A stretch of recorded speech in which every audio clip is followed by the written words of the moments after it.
So yeah, so when I look at this picture, these guys are the pioneers, just like you guys are the pioneers here in this classroom. And it's kind of like, if you look at the people like the Steve Jobs, if you look at the Elon Musk, these guys are all like creative inventors. These guys are people that have vision, that saw it before anybody else is.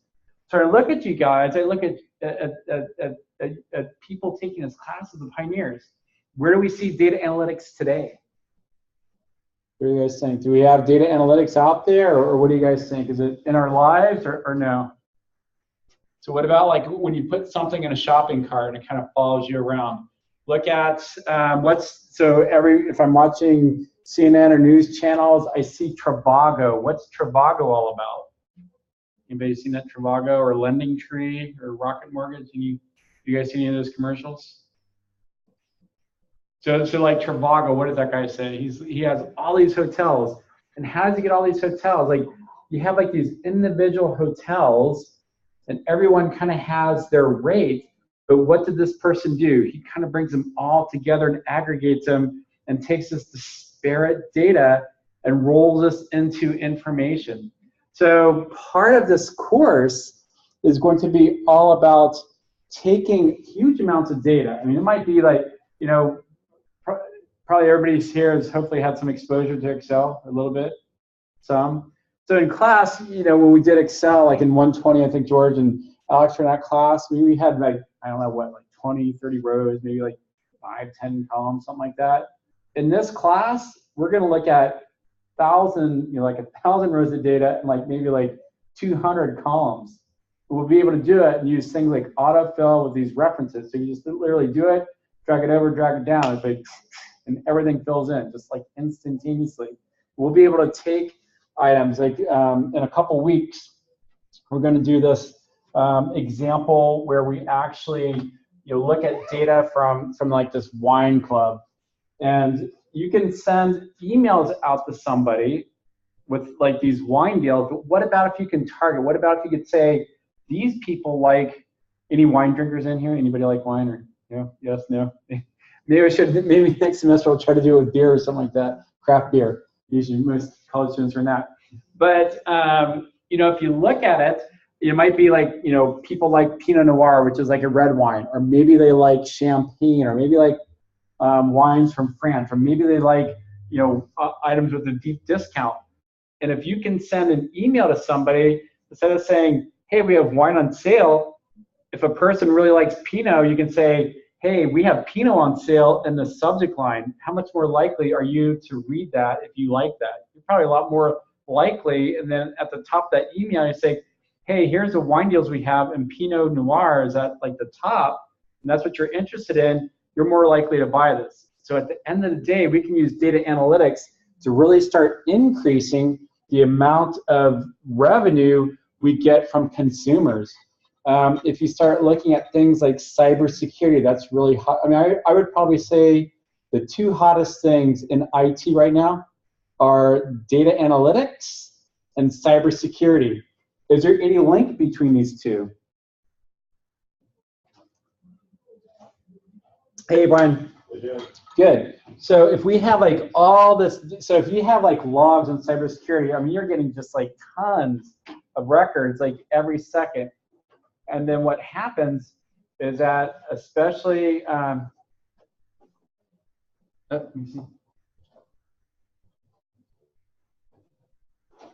you here for data analytics? Oh, you want to bust it? You want to be? Yeah. So if you look at something like cybersecurity, you have like all these logs, all this stuff coming in, and as people, we can't digest all that. So you have these things called system information and event management, and they take all these logs and you start aggregating all these data analytics. You have people that are like adversary state companies. So if you worked at a company, let's say you worked at a cashier, and let's just say if you wanted to steal from a company, and let's say they make $1,000 a day in revenue. If you pull $100 out of the cash register, do you think somebody's going to notice that? Probably so. what happens if you take $1 out, you know, maybe $1 a day, maybe a couple days a week over like, you know, like the next, you know, like 50 some weeks? Is anybody really going to notice that? Probably not. So if you look at something like cybersecurity, you have these people that are just slowly kind of doing things. These are called these advanced persistent threats. And the only way you could really start looking at these advanced persistent threats is using data analytics, like things we're going to learn in this class, other things like Hadoop. So data analytics is here to stay forever and ever, and it's only going to be more and more and more. I mean, everywhere you go, everything you do, people want data, data, data. In fact, we produce more information every single day. If you look at all the information produced, like from people like caveman days up to 2003, we generate that amount of information every single day right now. There's so much information out there, because you think about like videos and tweets and all the social media and everything we have, we're generating hordes and hordes and hordes of data. As persons, we can't do anything with this data. We have to boil this data down to actionable information. Anybody in this class is going to be boiling huge amounts of data down into actionable information. Figuring out, what about if you know, when we look at, I think it's like maybe like 10 weeks from now, we're going to look at data from this retail market, call it Target, call it Walmart. If you can figure out if a household is pregnant, what can you do? If you need, like, say, so, you know, in my house, we're having a kid.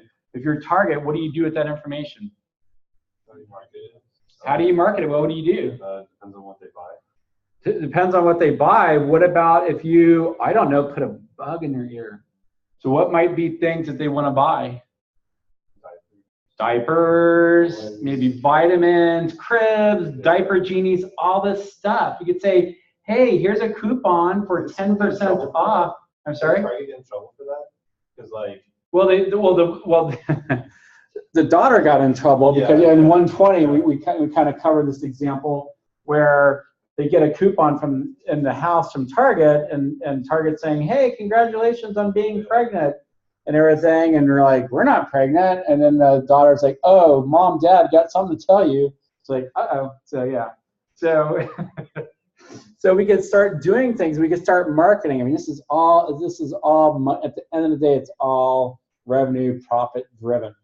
So with that, again, you guys are pioneers. I mean, you guys are like the forefront. You're like at the beginning of the school. This is the first data analytics course being offered in a community college in the state of California. And you guys are here. You guys are it. So are there like CSUs and like DCs? Nowhere. Yeah. Well, I mean, they're starting to get data analytics courses and programs, but as far as like this class being offered for Gen Ed, you're it. So you guys truly are the pioneers here, which is really, I think that's totally cool. I mean, you guys are like the Steve Jobs, the Elon Musks, you know, these big, huge thinkers out there. They're like ahead of your times. You guys are it. So got to be first, right? So, you know, we all remember the first people. Who was the first person that crossed the Atlantic Ocean in a plane? Oh, in a plane? Charles Lindbergh. Charles Lindbergh, right? Who was the first female? Amelia Earhart. Who's number 2? Nobody knows. Nobody cares. You got to be first. You guys are the pioneers. You're first. You're doing that land grab. You're going to be going to interviews saying, yeah, I took this data analytics course. I learned all these cool things and how to do it in Excel. We even did it in R programming at the end of the course. And they're going to be like, are you kidding me? Come on board. I mean, it's going to be such a huge deal if you have that on your resume, if you have that in your portfolio. It really will be a big deal. So you guys are pioneers. All right, so enough pep talk. So let's do me. I'll introduce me. I think a lot of you guys have already did the discussion board. So let's look at. So I think several of you guys probably, has anybody not used Canvas yet, or is this anybody the first time using Canvas? Everybody's used Canvas before? So if you log into Canvas, you'll see CSIT 123. This is our course. And then I'll just pull up the discussion board. I think 3 people have posted. But if you haven't posted, please try to post. So a little bit about me. So I'm a professor here at Mira Costa College. I majored in physics at the University of Utah and got my master's degree at San Diego State in information systems. So my goal for this course is everyone achieving at least a C or a B. I think you guys, my goal is to, get everybody an A in here. I think it's really going to be fun. I don't think it's, this will be a good class. Hobbies, interests. I'm a computer geek. Spend way too much time on a computer, probably 10 hours a day. But I just love computing. I love data. I love. Maybe I'm too much of a geek. So I'm a U.S. Navy veteran. So 27 years, 23 counted. I started off in nuclear power as a reactor operator, and then I got into this program that is called Boost or Seaman Admiral. They said, hey, we'll send you to college, and then finish that up, and we'll commission you as an ensign. So I think that's pretty cool. Somebody put across. Hold on.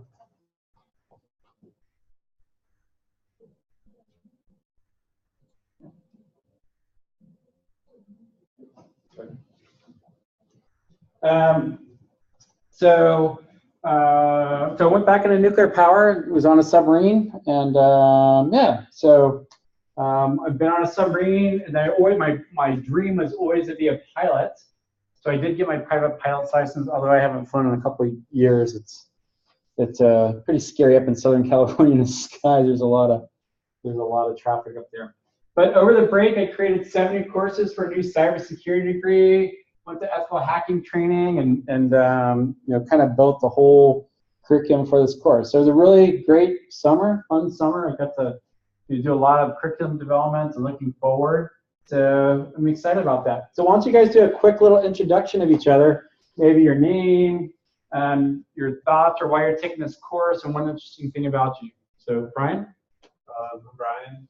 I'm taking this course because I didn't really see this course last semester, and I read the info on it, and I thought it was pretty cool. Yeah, no, so this is the first time this course is being offered, so yeah. So I get on it. And one interesting thing about you? Interesting thing about me. Music man? Let's see. Yeah, that's kind of over now. I was in a band. Schedule's kind of conflicted. Everyone's doing their own thing now. But yeah, I play drums. But fairly professionally, correct? I mean, we played pretty big shows for big people like Revolution, The Open for Slightly Stupid. Played at House of Blues and like anywhere from LA. Pretty cool. Very good. Welcome. Great having you back again. Alex? My name's Alex.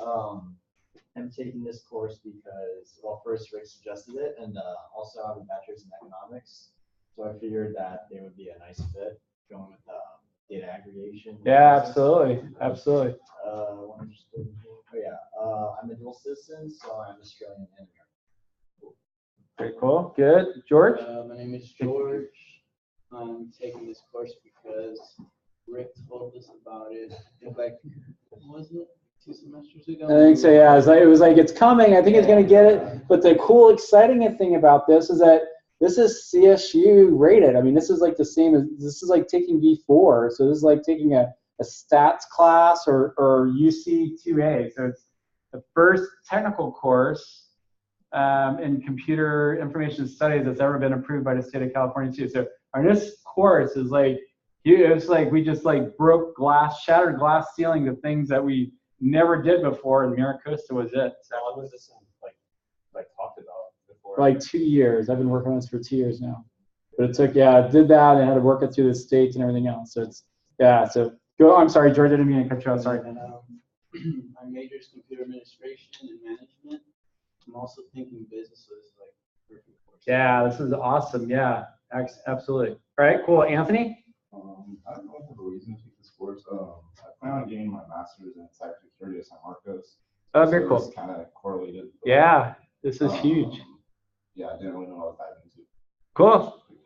Awesome. Good. Well, I think you did well. You picked well. So you jumped on that Oregon Trail. So now you're heading Heading west, young man. All right, Ryan. My name's Ryan. I don't have a huge reason to take this, but it just looked really interesting.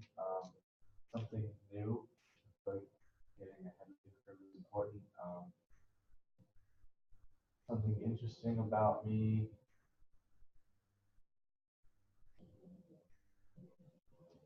First semester at Maricosta, or Yeah. so first semester at Maricosta. I was at Cal State Fullerton last year. I'm now back for take up as a Palomar Maricosta.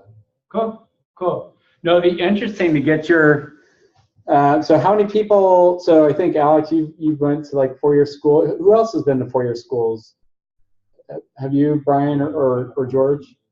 And then Anthony, have you? No. Okay, so it'll be interesting. So then, what are your thoughts, then, Alex, as far as like these courses versus courses at a 4-year school? Like, if you look at Maricosta, like CSIT courses versus courses you've taken at like 4 years, are they comparable, better, easier? It's pretty much I can compare them both side by side. It's the cost app. Yeah. Well, I think also, if you look at something like a community college, many of those courses at a 4-year would be 100 or so people in a big auditorium, and you have like 24 people in a class. Yeah, so you get a lot of individual attention. And then what are your thoughts? I mean, you're fairly new in the community college game, Ryan, but what are your thoughts? I mean, I was only there for 1 year, so it was a bunch of general ed. Like you said, all the classes were huge. I didn't have a class that was under 50 people or 50 students. And it's just harder to stay engaged because all the lectures are not like personal. Right. Like I would never be this close to the professor. Right. Yeah, no, I think it's kind of cool. I love it because I get to form a relationship with all the students too. So I think it's really cool. All right, cool. All right, so that's a little bit about me. We talked about you guys. So let's quickly go through the syllabus. I don't want to spend too much time on this. You guys look like all kind of a experienced folks. But if you come into Canvas, if you go home, you'll see kind of a picture of me. So some good information in this picture. It has how to contact me, also has office hours. So my office hours are 1:30 to 2:30 on Mondays and Wednesdays, and 9 a.m. to 10 a.m. on Tuesdays and Thursdays. But I'm also available outside of that. Just let me know. I might not be in my office, but if you plan on stopping by, I'll do my best to be there unless I'm in a meeting. We could also meet virtually. I try to keep things kind of high tech. If we look at our course syllabus, so we'll go on this now.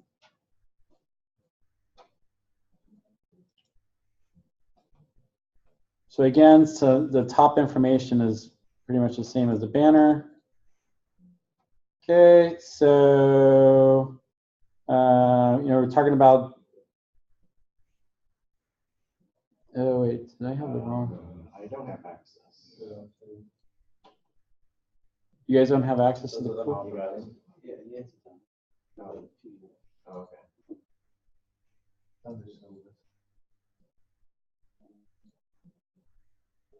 The course is public. Yeah, and you know what? I might have actually goofed and put the. So I don't put that yet. Okay.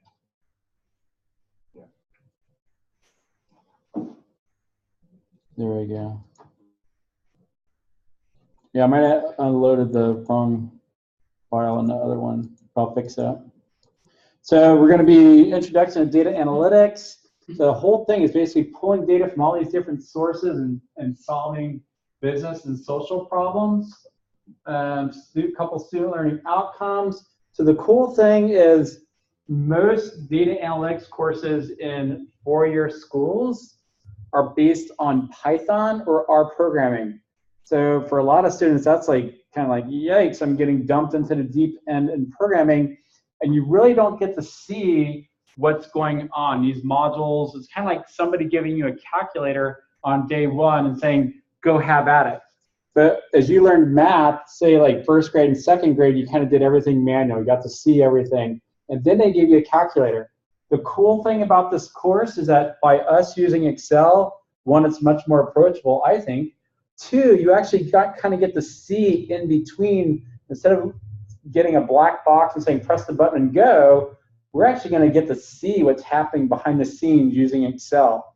And then at the end of the course, we'll use our programming just to see, like, all right, so now we did that and looked inside, let's see how we do it in our programming, and you know, kind of using the black box. So I really like the approach of this course and the fact that we can see kind of through the prism, see through the black box, do it, and then at the end do some of the examples in our programming. There's required text for this course. It's e-text. So it's kind of interesting because there's really no data analytics books out there. So I had to cobble together a couple books to kind of get the best offering, and I really beat down the publishers. So I was able to get it at $59. So I think that's not too bad for the cost of a book and everything. So that's pretty good. All the examples in the class will be based on Microsoft Excel 2016, but you can do this in Excel 2013.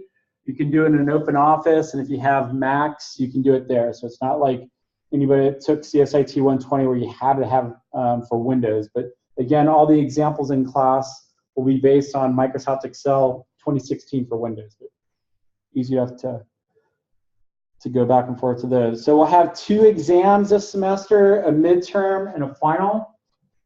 We'll have quizzes from time to time. The quizzes will be open book untimed. So it's pretty, I think they'll be pretty easy to do.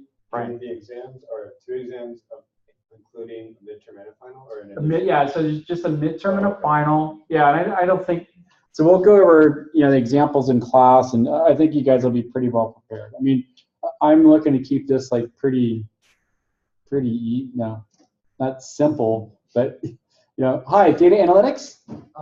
Data analytics? Yes. Yeah, come on in. And what's your name? Roy. Roy. Here you go, Roy. Let me get you a name card. Perfect. And we just are going over the syllabus, but that's fine. I typically record my class lecture, so anything you missed, you'll be able to. Thank you. So I'll just let you put your name there, Roy. Perfect. Awesome. So yeah, so I think that, you know, the quizzes won't be that bad. They'll be open book and things that we cover. The assignments, pretty much most of the assignments we're going to be doing in class. So we'll do, you know, the assignments and a lot of the work in class with Excel, and then I might have you guys answer a couple questions as far as like, all right, now that we did this, come up with the conclusion, come up with the analytics. And a lot of times there's no right or wrong answer. You just say, hey, this is what I got, and kind of support it with information. So it's kind of like this, I took this music appreciation class when I was in school. And the guy's like, you know, it's like, how can I tell you your answers are wrong as long as you do it and give me supporting answers? Kind of like this class too. It's like we all see things through different prisms and different eyes, and we'll all, you know, some of these things have random numbers in there, so our data can potentially come out different. So, you know, as long as you do it and support it, yeah, I think it'll be a, you know, I can't say your answer is wrong. If you have the answer and support it, then it's like what you have is right.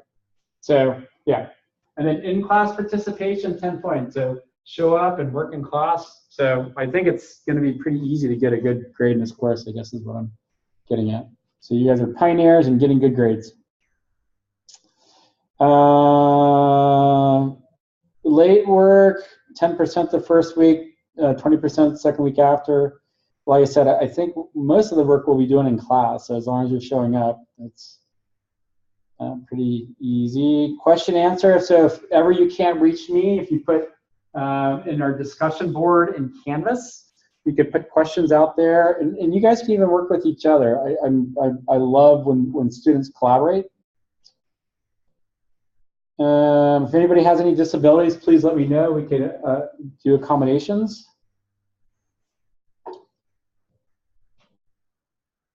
Checklist. So so a fair amount of people have taken in here have taken my class before, and you'll probably notice I'm somewhat of a chatty Kathy. So I don't know if is that good or bad. Brian, George, Alex, is it? Yeah. So I usually try to send out reminders and say, hey, this is due, or don't forget about this. So, but if I get to be too much, let me know and I'll dial back. But usually everybody kind of likes it. Speaking of, that's something that's key. if you go into Canvas, by default, I think notifications are either daily or weekly. So you might not be getting notifications from me. If you come into your profile, once you do the first assignment, which is kind of like the icebreaker, I just want to kind of get to know everybody.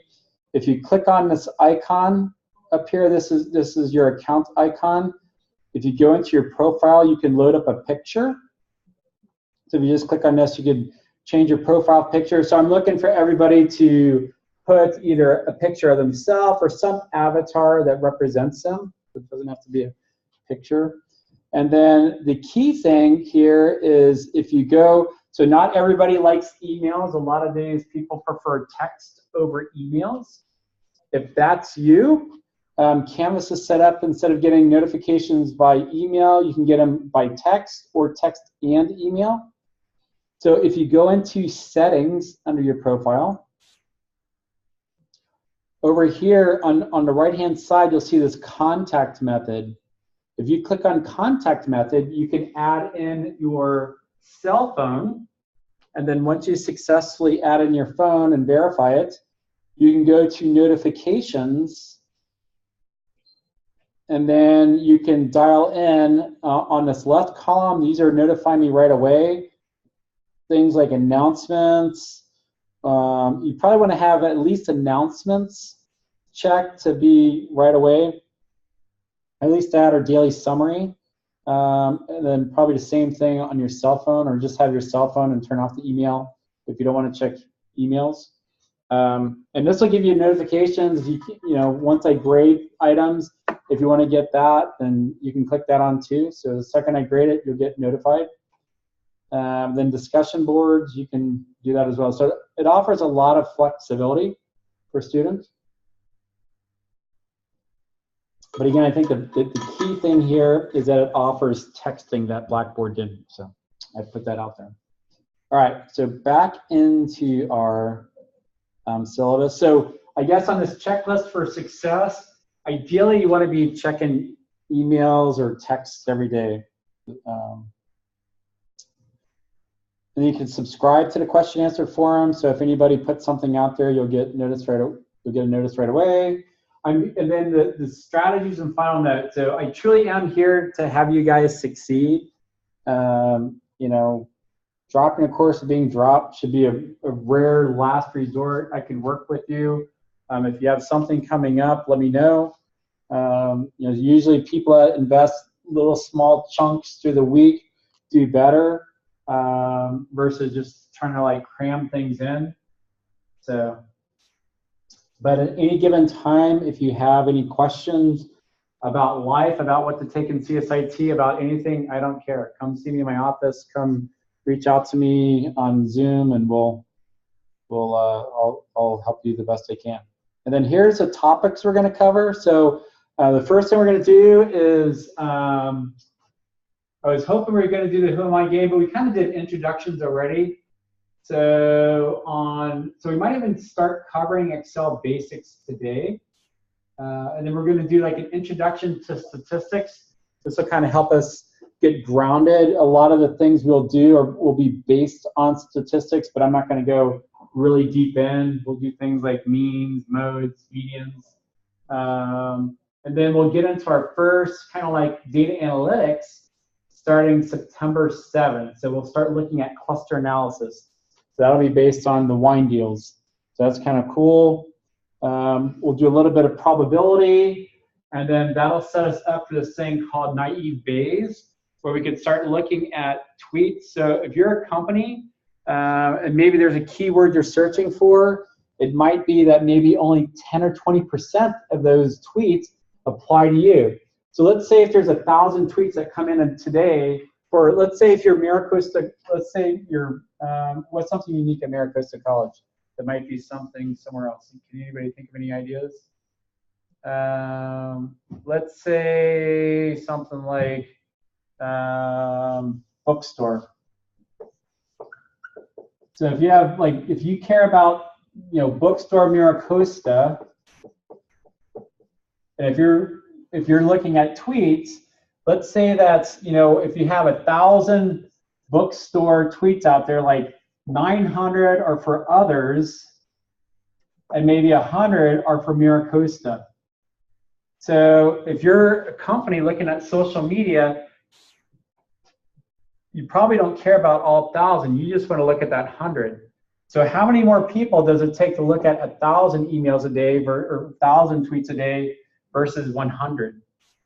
So if you can kind of boil it down to, if the 1,000 tweets that come in, if you could pick out the 100 with, you know, with good certainty that the 100 that are to you, you can have either a much smaller workforce, which again, that reduces your costs and increases your revenue, or you can pay that much more attention to these 100. So we'll look at tweets and we'll be able to kind of separate tweets. That there's a company, MailChimp, they do a lot of email analysis, and they have this product called Mandrill that they have, but Mandrill could be like a video game, the monkey and everything else, and you know, we'll go through an example. We'll kind of separate out the tweets that are for anybody else versus the tweets that are for MailChimp. So it's kind of cool stuff. Then we'll look at optimization modeling. So that'll be like, we're going to go make orange juice. So we're going to be like, we're Coca-Cola for Minute Maid, and you're going to get like all this like big, huge vats of orange juice, like hundreds of thousands of gallons. If you're Minute Maid, how do you get the best combination? Because there might be some juices from different parts of the world that cost less than others, but you have to adhere to like certain acidity ratios, certain colors, so it looks good, smells good, and everything else. So you want to make it the best combination possible, and still have it, you know, look good and taste good. And then we'll do things like network graphs, where we revisit the wine problem using different methodologies. We'll do some regression. We'll do ensemble, where we're looking at, I think that one we're looking at is a person pregnant. A little bit of forecasting, kind of looking at outliers. And then right at the end, we'll get into looking at, after we've looked through the black box of everything that's inside, then we'll kind of look at, all right, let's go into R programming. And this is like a whole kind of like command line interface. We'll show you how to pull in data and do things that we did in Excel, but we'll see that instead of it might being like 15 or 20 pages, we could do it in like 10 steps. So it's kind of cool. But then you can't look at the black box. So questions, thoughts, seems pretty reasonable. Seems pretty good. All right, cool. So that's our syllabus, what we'll be doing for this semester. Let me go back into our course.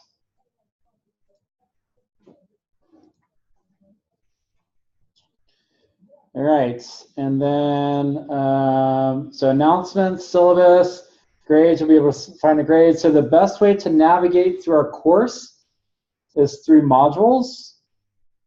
And I'm going to turn on the, you go into settings and I'll turn on student view.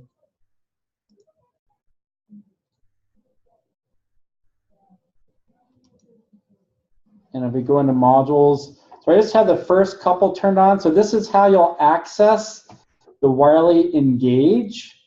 So if you click on that link, it'll take you in. You'll have a 2-week free trial, but after that, you'll have to buy the access code for $59.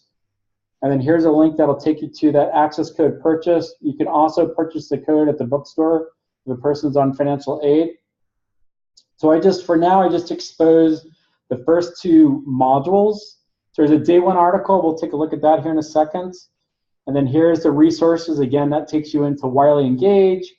And then here's our chapter 1 assignment. So we'll do that in class. Might start that a little bit today. And then there's the quiz. And then you guys will be able to take that quiz after the lesson. But again, it'll be all just short quiz, 10 questions. I think you can do it either 3 times or unlimited times.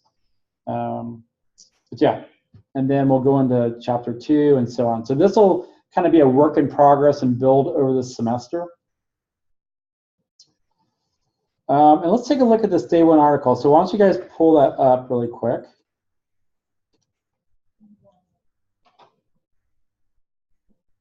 So this is this cool article I found from this company called Crowdflower, and it talks about data analytics. I just figured it was going to be this really great way to kind of kick off our semester. And as I said before, just absolute unlimited potential in data analytics. I mean, it's just like one of those go west, and you can do just, you will be so far ahead of your peers. Again, sites like Trivago, LendingTree, all these are aggregating all this data together to provide competitive information. So if we click into Cloudflower here,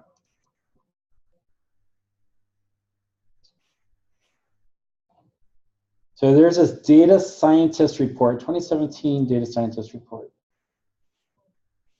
So we're going to blow this up so we can see a little bit better. And maybe I'll dial it back a little bit. So here's like the, you know, what's happening. So it's like this little itty bitty thing, and kind of see more and more where data analytics, it's kind of like this infantile piece right there in the center, and you can see it's getting bigger and bigger, but it's still, you know, you guys are still at the, you kind of see the rings where like the 10% ring, 30% ring, 50% ring. I mean, you're not even at 10%. You guys are the pioneers. You know, so here's like 2015 report. So data scientists have been in their role for less than 2 years, 25% in 2015, 35% in 2017. So this field's starting to grow. Now we're getting more and more reliance. Data scientists who are happy are very happy, 67%, 88%. That's a pretty huge, for people to say they're happy in their jobs. That's pretty good numbers right there, actually. 64% of data scientists agree that they're working in this century's sexiest job, but 3% would rather be rock stars. So there you go. So what keeps data scientists happy? So contact at least once a month for new jobs, guys.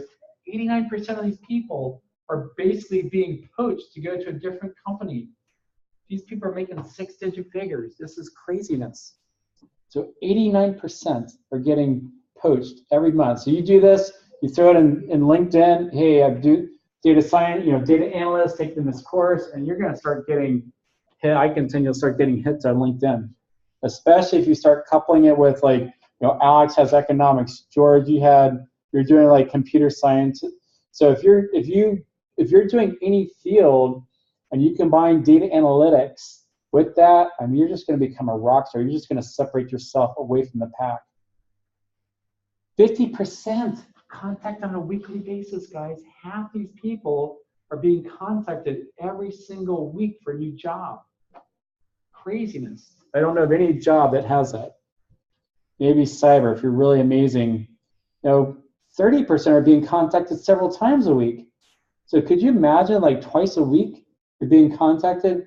Hey, I'm looking at your thing on LinkedIn. You want a job?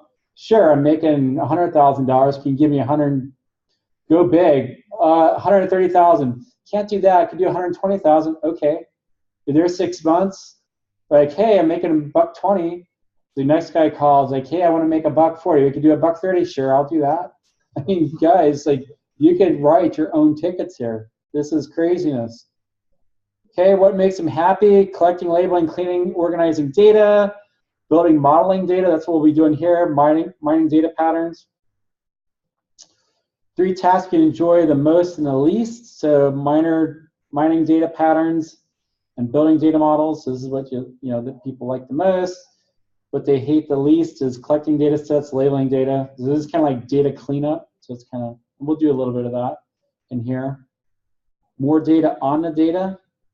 Does a significant amount of work involve your unstructured data? So yes and no. So we start talking about structured versus unstructured data. Structured data would be things that are like an Excel or like an Access. Unstructured data are things like tweets and images and videos and all things that kind of vary in size.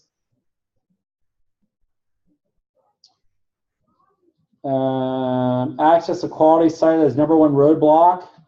Deluge of data. In the upcoming year, do you think you'll have more data to manage, less data to manage, about the same amount to manage? So 90% of the world says they're going to have a lot more data to manage. So right here, according to Gartner, they're like this research and advisory company, Unstructured video and image data derived from the proliferation of cameras and sensors is expected to exceed 80% of all internet traffic by 2019. By 2020, 95% of video image content will never be viewed by humans, but will have been always analyzed by machines. So if we think about this, when I create this video, I will take it, I'll go dump it into YouTube. And guess what YouTube's gonna do? They're gonna data mine it, and they're gonna do everything from text to, they're gonna take all the speech, and they're gonna put this all in text. Why do they care about that? Captioning. So captioning is good. So that's good, and they're good people. That's great. And what are they going to do with it, Roy?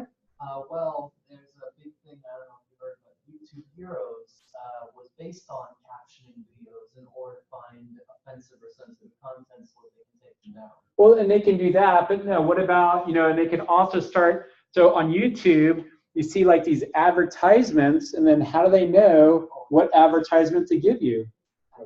Oh my gosh, what about if they analyze my text? They said, oh, he mentioned data analytics 20 times in here. So when you go to do a video, they'll say, hey, here's data analytics, or here's this product, and they'll be able to farm those data to you, and YouTube gets paid by those video content by the people. So it's all about making money. Okay, so Google/YouTube is, they're selling these videos to make money on these advertisements. But by doing speech to text, they now can analyze that and know which videos to show. Pretty cool stuff. So uptick, so here's text. So this is like today, 91% text, images, audio, video. Quality over quantity. So again, this whole thing on dirty data and cleaning it up. So publicly available data sets, 41%. The team collects themselves, generated from internal systems. So again, if you're collecting data, if you're Walmart or somebody, you know how much of things they have in seasonal data. Maybe you're ingesting weather into that as well. So as it starts getting cooler on the East Coast, they'll start putting like snow shovels and coats and winter coats out back east. We're not going to see snow shovels out here, but they will back east, or maybe before a storm. Training data versus algorithms. So we'll actually, so this whole training data, we'll do that when we do our naive Bayes for the Twitter. That'll be considered supervised data. When do you think you'll ride your first self-driving car? So some people have. So people think 3 to 5 years will be in self-driving cars. Okay. So all kind of good stuff in here. But I just thought if you guys want, if you want to take if you want to do some extra credits, maybe read that article. Give me like a paragraph, 100 words or so on that. I'll give you guys some extra credit. But really good article, I thought. So get us in the flavor of the semester here. All right, so let's do this. Why don't we start on a little bit of Excel today? So we're gonna, so the way this will work is, what I've done is so it'll probably be best to have the Excel document open as well as the PowerPoint. So we'll kind of go to the PowerPoints, and what I've done is some of these formulas are like really heinous. When I say heinous Excel formulas, I'm talking about like literally this wide. It's like on 4 lines. But I set it up so all you have to do is like copy it and paste it and autofill down and over, and it does all the magic for you. But we'll talk about that. So it'll be, if you look at the notes in the PowerPoint sections, anything that has like a green X on there means you have to copy something. It'll be in Excel, and more times than not, you'll also just go down in the notes and copy it and paste it in. So let's go back into modules. And I'm going to come out of student view. The other thing too, let me do this. I'm going to actually go into settings really quick. Then how many people have Gmail accounts or Google Drive? Probably most people. So I'm going to set up Google Drive in here. So if you want, you guys can just save your documents into Google Drive, and you should be able to get them back. So that way, instead of having them on a stick and losing a stick. So let me put in Google Drive.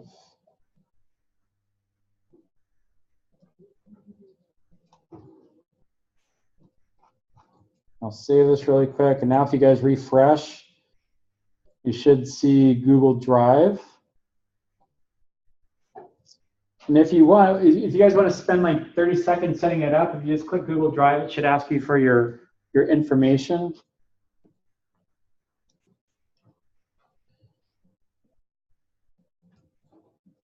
So you need to just say authorize.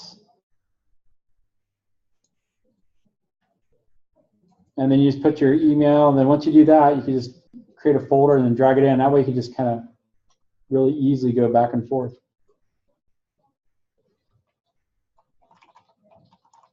So I'm going to do arcasoni@gmail.com.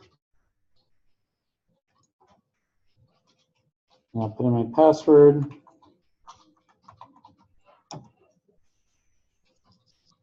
Okay, so you just click allow, and then if I do this,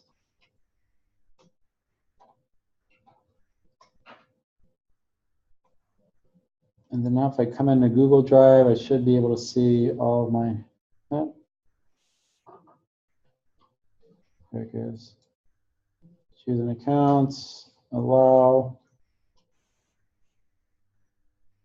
There you go. And once you do that, now you can do that. If you just go in and create a folder in your Google Drive, then you can have like CSIT 123 and then all your data in there. And they'll save you from having to stick and everything. So food for thought. And do you guys want to do that? Just create a folder really. So let me pause for a sec. Blackboard did. All right, so let's go now into modules. And if we go down into module 1, if you go into the chapter 1 resources, we'll load the chapter 1 resources. Again, you'll have a 2-week trial on Engage. So eventually you'll need to buy a code right here. So this is a link you use to buy the code. It's like $60. But for the first 2 weeks, you can have access to this. So pull down the chapter 1 PowerPoint and the chapter 1 Excel file. And eventually, once we get done, you'll load that up into the chapter 1 Excel assignment. So I'm going to right click and save link as. I'm going to do the same thing with the Excel file. Right click, save link as. I'm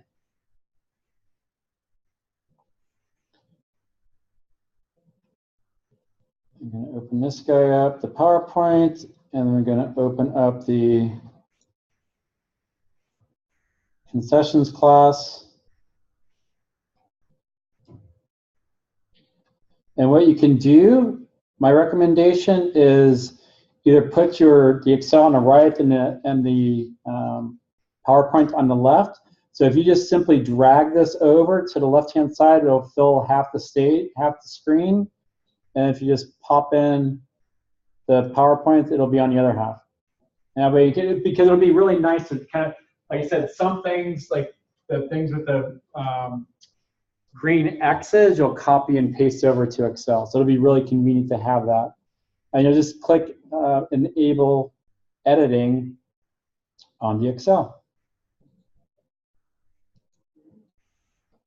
Yep, so you might have to restart. Did you go to Access While Engaged? Chapter 2? So if you go into modules, Brian, yeah. So if you go down into modules and then chapter 1 at the bottom. Oh, okay. Yeah. Yeah, everybody's good? It's not.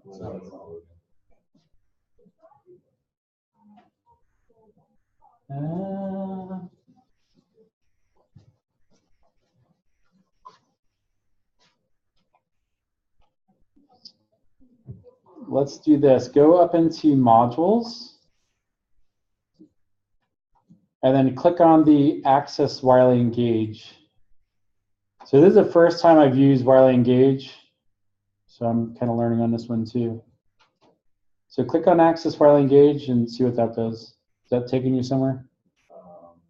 It's not redirecting.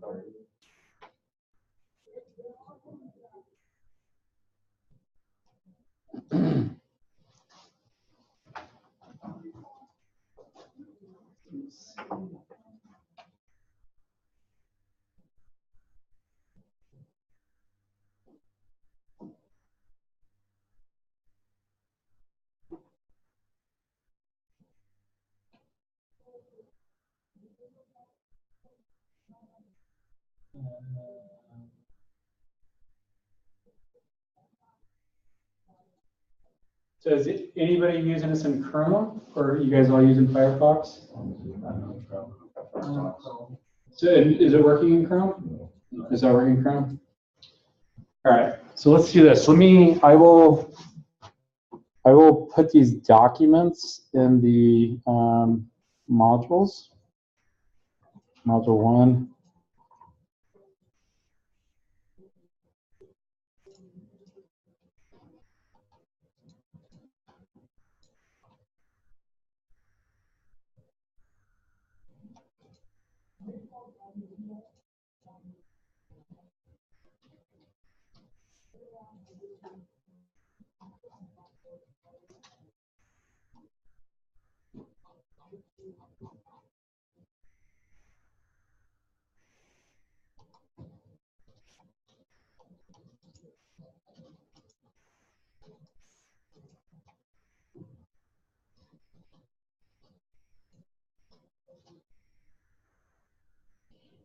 All right, so I put the PowerPoint in there, and let me put the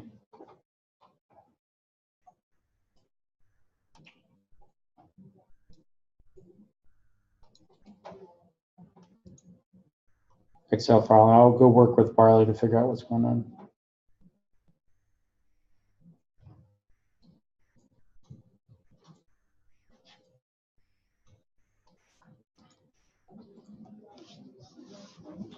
All right, so if everybody goes back down into modules, you should be able to see. Where you trying to get pointed? Wait, what are we doing? So yeah, so go back down into Canvas and go down into module 1. And then down there, you should see 2 files. You'll see the CSIT chapter 1 and the chapter 1 concessions. Then download both those files, and we'll open those up. And I'll go figure out with Wiley what's going on with Canvas where I can access it. You guys can. You got it, Anthony? Perfect, good. You got it right?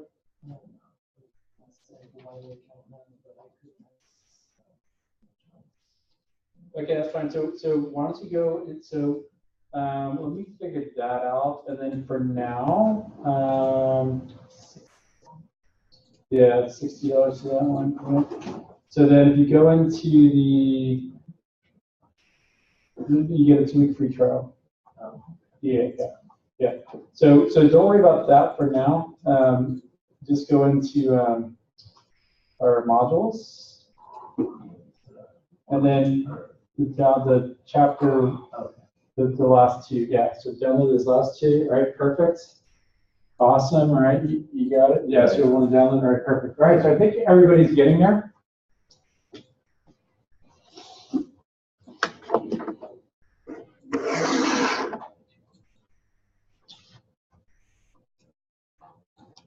Just first chapter, we're going to just kind of run through some Excel basics and kind of make sure we level set everybody and we're all up to speed.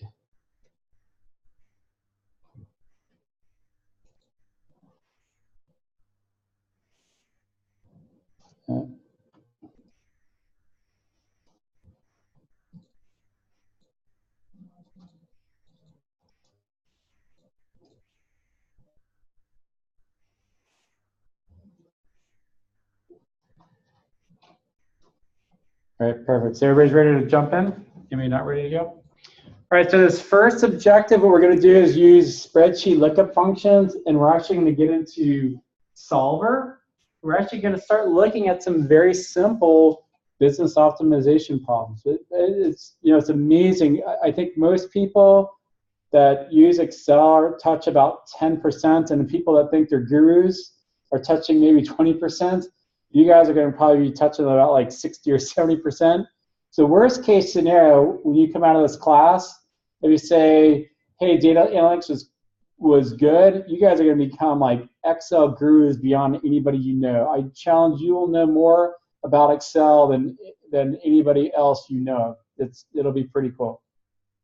So if we look at Excel, we see that this is up top, this whole thing is called a workbook. So if we look at the left-hand side, this is a workbook within Excel. And then you can have different worksheets, and these will be the items down at the bottom. For example, we have basketball game sales, calories, fee schedules, revenue by item, calories, or calorie solver. So if we look here, we can see we have 5 worksheets within this overall workbook. And then we have columns. So these are going to be items identified by letters. So things like A, B, C, D. And then we have rows, and these are going to be defined by numbers, like 1, 2, 3. And right now, what cell am I in? What do you guys think? Who can tell me what cell I'm in, and what are a couple ways you know what cell I'm in? 17. Yeah, I agree. C17. So why do you think C17, Alex? Because I can barely see the line on the left. Okay, so you can kind of see the number line on the left, and you'll see that if you look on if you click a cell in yours, you might be able to better see the projector's cutting it off a little bit. But look at the C and look at the 17. Are they different colors in the cells associated next to them? See the kind of how like they're a different shade of gray. So the C is a little bit different of shade of gray versus the ones around it, and same with the 17. You also see the green box is in C17. And then in the upper left name box, you also see what? C17. So there are a couple of different ways we can see what cell we're in. So again, each cell is identified by a letter number combination. So here we have A1, that would be in the top left corner. Cells can be texts, numbers, formulas, and functions, and we'll do all that this semester. Then we can see we have 3 modes within our cells. Right now we can see that it's, we can move a cell. For example, if I click in the cell, you can see that here's a normal cursor, this like white plus X. That's a normal edit mode. And you can notice down at the bottom left, you'll see ready. If I type up here in the formula bar, you'll see that the ready went to what? It now went into edit. So this means I'm editing. You can escape out of there or change it, and now I'm ready again. The other thing we could do is if you go on the border, you'll see that white plus turns into what? Kind of like a black kind of arrows here. And this means move. So we could take this, we could move this anywhere we wanted to. Okay, so that's kind of cool. And then if you do something in Excel and you don't like it, what can you do? Control Z. Okay, so that's our shortcut command for undo. You can either click undo at the top right here, or if I click Control Z, you'll see that the total calories went back. And then if we go down into the bottom right corner, look at what happens to my cursor. What is it now? It's a small X, or a small little crosshair kind of a thing. And this means autofill. So if I drag this down, this is going to copy the text or the formula down through there. And if we have numbers or formulas, we're going to see things where relative reference, mixed reference, and absolute reference comes in. So for the folks in my class that took 120, we kind of touched on this, but we'll live and die by that in this course.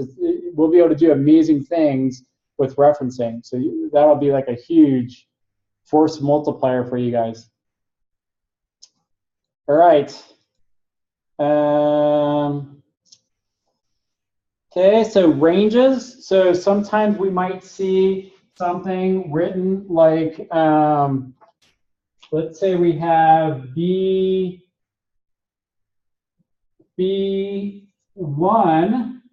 Well, let's say we have A1 colon B15. Does anybody know what this is? What does that mean? Anybody know?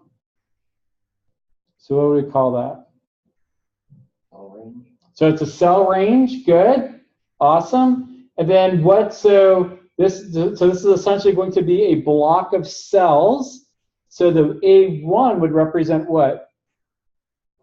What do you think, Anthony? Well, A1, but it's like as far as our range, it would represent, so we're essentially doing like this box right here. And that A1 represents the what? Beginning or the top left, right? So this is A1, okay? And then the B15 would be what? Bottom right, okay? So whenever you see something like this means that's a range. And in this particular case, we're covering from the cell range from A1 to B15. And it could be that we have it in the same column. A1 to A5 would be what? A1 would be the top, and then A5 would be the bottom. And that's just going to be a single column. Or we can do A1 to A5. What's this going to be? That's going to be a row.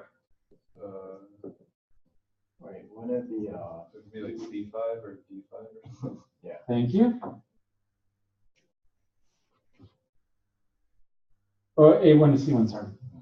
Yeah. A1 to C1. There we go. Now we're cooking with gas. Good, guys. Keep me honest. Okay. So this would be A1 to C1. Okay. Good. Awesome. Awesome. All right.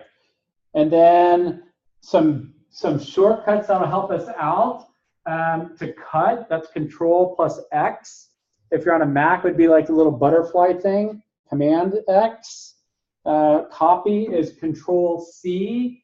We're going to see that we're going to learn a lot of times that this paste, we can do Control V, that pastes everything, formulas, formatting, everything. A lot of times in this class, we're going to do things where we just want to paste the values and not the formulas. There might be other times where we say, hey, what about if I took these calories here? And then what about if I wanted to type it out on D1 going across? I could type out 200 and then 0 and then 255. Man, if only there was a way to transpose. Check this out. So if you do Control C, and then I'm going to right click here and paste special. And then we're going to go all the way down here at the bottom, paste special. And look at this over here under in the operations section. You can do this thing called transpose.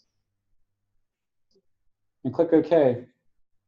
Now it just took everything as vertical, made it all horizontal. Pretty cool trick.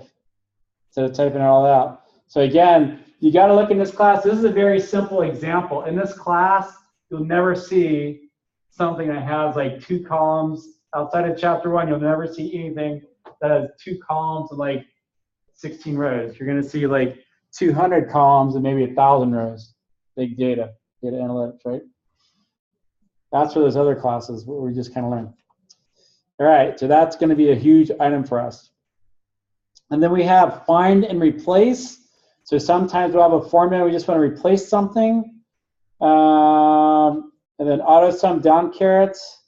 So in this auto sum here, in editing, there's 5 of the most popular modes: sum, average, count numbers, max, and min. Okay, if you want more than that, you can click in formulas or go into the formulas tab. Okay, very cool. All right, so why don't we do this? Why don't we stop here, and then on Thursday, we'll pick up on slide 8 on formulas and functions. So I do want to thank you guys for coming to class today. I'm looking for a most awesome semester. We're going to have fun. You guys are going to be pioneers, and you're going to be leaps and bounds ahead of your peers here. So you guys are the true pioneers of data analytics, not only at Maricosta College, but in the state of California. So pretty cool to have that moniker by your names. All right, gentlemen, I'm going to pause and stop here.